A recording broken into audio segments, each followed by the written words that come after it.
Ya, Bismillahirrahmanirrahim. Assalamualaikum warahmatullahi wabarakatuh. Terima kasih kepada teman-teman Waalaikumsalam. telah bergabung pada kelas Zoom meeting singkat pada malam hari ini. Kali ini, seperti yang disampaikan di slide di kampus itu, fokusnya ke arah public relation ethic and professionalism. Jadi, saya ingin menekankan bahwa dalam etika PR itu ditekankan itu biasanya dikaitkan dengan profesionalisme.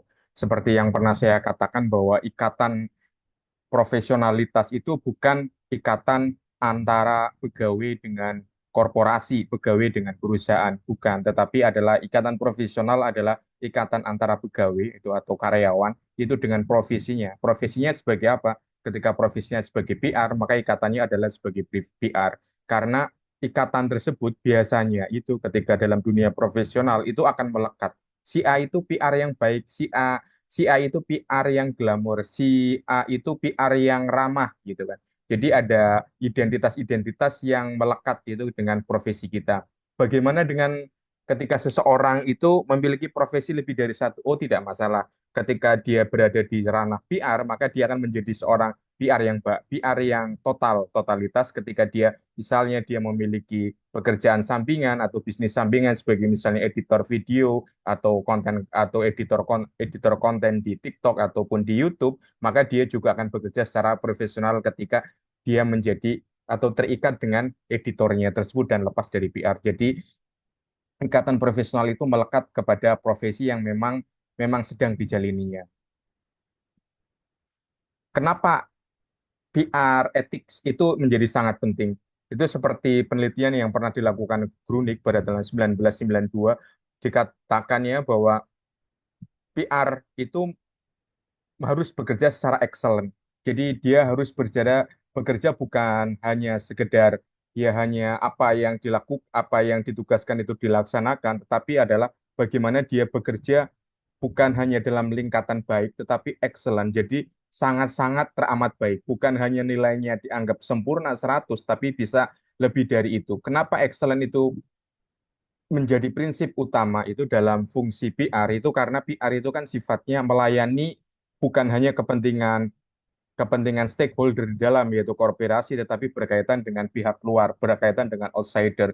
Jadi upaya excellent itu tetap dijaga dan itu menjadi apa langkah demi langkah dan apa istilahnya tatapan demi tatapan dengan tujuan yaitu nantinya itu akan membangun reputasi, akan membangun citra. Selanjutnya itu dalam etika PR dan profesionalisme itu yang pernah diungkapkan oleh Louis Boyton bahwa profesionalisme itu biasanya itu dikaitkan dengan social responsibility. Dalam artian social responsibility ini bukan hanya tanggung jawab sosial sebuah perusahaan dengan apa ya, dengan masyarakat di sekitarnya, tetapi adalah PR itu merupakan sebuah tanggung jawab sosial. Jadi ketika seorang PR itu bukan hanya bertanggung jawab kepada korporat, tetapi dia bertanggung jawab kepada publik. Misalnya ketika melihat suatu kasus pencemaran lingkungan ya misalnya ada protes demo dari warga sekitar pabrik jadi teman-teman itu menjadi PR maka otomatis seorang PR itu kan bukan hanya bertanggung jawab kepada korporasi kepada direkturnya tetapi kan dia juga bertanggung jawab menjelaskan kepada masyarakat ketika social responsibility itu menjadi tanggung jawab besar itu adalah berada di tangan PR. Jadi masyarakat itu kan berhadapan langsung bukan dengan direkturnya, bukan dengan investornya, bukan dengan pemegang modalnya, tetapi berhadapan langsung dengan PR-nya. Karena itu perlu apa ya? Perlu adanya pemahaman emerging power based approach. Jadi upaya memilah memilah kekuasaan atau pihak kuasa siapa yang paling berkuasa di situ. Jadi ketika PR menghadapi demonstrasi masyarakat yang pertama dipegang oleh PR, yang pertama adalah kan ke korlipnya. Jadi korlip demonstrannya itu siapa. Jadi PR harus tahu ternyata di belakang Korlip itu siapa? Oh, ternyata ada LSM misalnya. Oh, di belakangnya lagi ada siapa? Oh, di belakangnya lagi mungkin ada si A, aktor B, si C. Jadi ada upaya apa ya istilahnya pengaturan ataupun pemetaan kekuasaan-kekuasaan di masyarakat ataupun pada para pendemo itu yang dihadapi oleh PR itu harus harus menjadi fokus utama. Jadi fokus utamanya bukan pada massa yang demo, tetapi pada aktor-aktor yang bermain atau yang memegang kekuasaan tersebut. Dengan Dengan demikian nantinya itu kan social responsibility itu biasanya akan membangun citra yang berkelanjutan. Biasanya selain misalnya dalam kasus demonstrasi misalnya itu adalah kasus dalam jurnalisme. Jadi ketika ada jurnalis-jurnalis ataupun reporter televisi yang akan meliput. Di situ juga aspek kekuasaan. Jadi pemetaan-pemetaan kekuasaan itu juga harus dilakukan oleh seorang PR. Bagaimana caranya? Yaitu media-media yang menjadi perhatian mana ada dibagi klasifikasi, misalnya media lokal, media nasional, atau internasional. Jadi mana yang akan menjadi prioritas? Oh, media lokal dulu. Oh jangan kita prioritasnya ke media nasional dulu. Jadi skala prioritas itu menjadi tanggung jawab, menjadi tanggung jawab seorang PR. Selanjutnya itu PR itu juga berkaitan dengan loyalitas. Kepada siapa sih PR itu harus membangun loyalitas? Utamanya kalau ketika bekerja sebuah perusahaan, maka dituntut loyalitas kepada perusahaan. Karena apa? Umumnya adalah duty based. Jadi apa yang dilakukan oleh PR itu merupakan ya sebuah pekerjaan gitu kan. Namun demikian, tapi dalam secara etika PR, tanggung jawab tanggung jawab atau loyalitas seorang PR itu bukan hanya kepada organisasi tersebut, tetapi yang paling utama adalah kepada profesi. Saya orang PR, maka saya akan membangun loyalitas itu karena PR saya menjaga nama baik seorang PR, karena saya juga akan berkarir ke depannya sebagai seorang PR.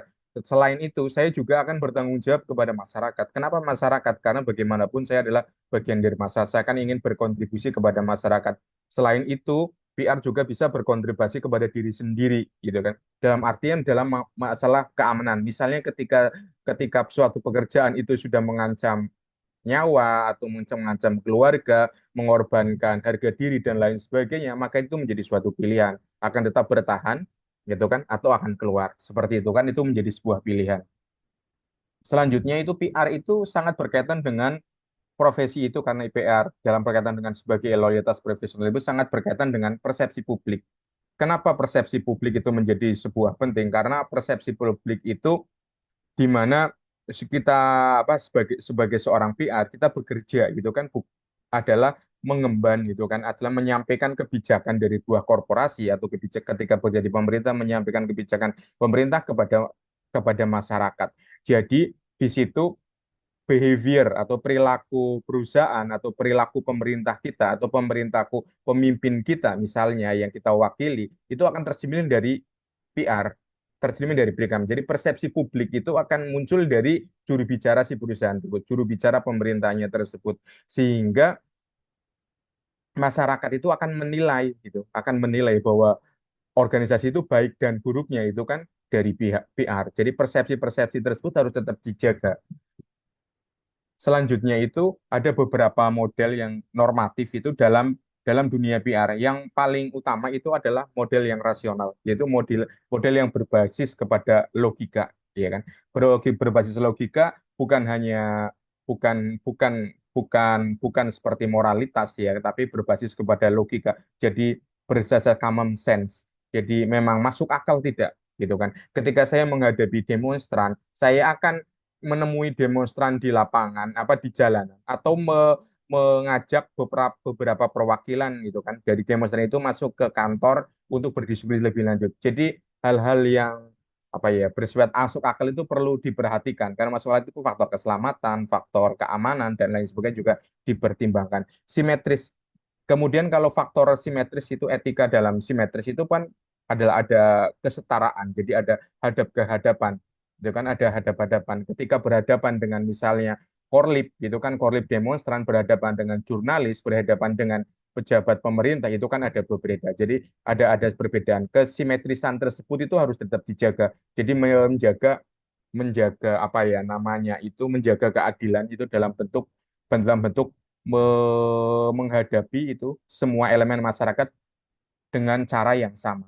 Dan yang paling penting itu adalah konsisten. Jadi konsisten itu seorang PR itu umumnya itu melakukan suatu kegiatan atau melakukan suatu kegiatan PR itu konsisten dan dilakukan secara keberlanjutan. Jadi ketika setelah terjadi demo itu bukan hanya selesai urusannya, tetapi tetap berkomunikasi dengan para apa misalnya korlip demonstran tersebut atau aktor-aktor yang penting di belakangnya, tetap juga mengirimkan press release kepada jurnalis yang hadir pada pada apa namanya pada demonstran tersebut. Jadi bukan hanya pada waktu hari H demo ada perusahaan itu menghadapi menghadapi para demonstran.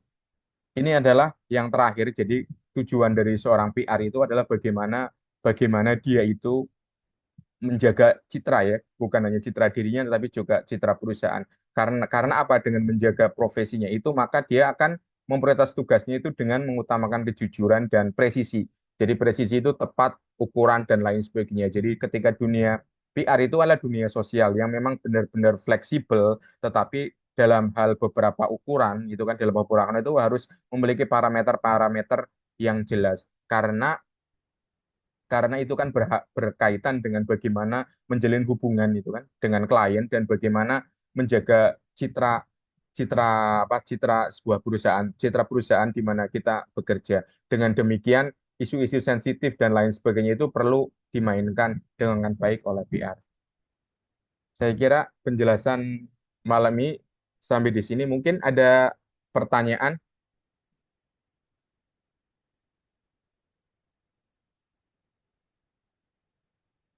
Cukup, Pak. Makasih, Pak. Ya. Jika tidak ada pertanyaan, saya tutup kelas malam ini. Terima kasih banyak atas kehadirannya. Terima kasih banyak. Assalamualaikum warahmatullahi wabarakatuh. Waalaikumsalam. Waalaikumsalam warahmatullahi Waalaikumsalam, wabarakatuh. Pak.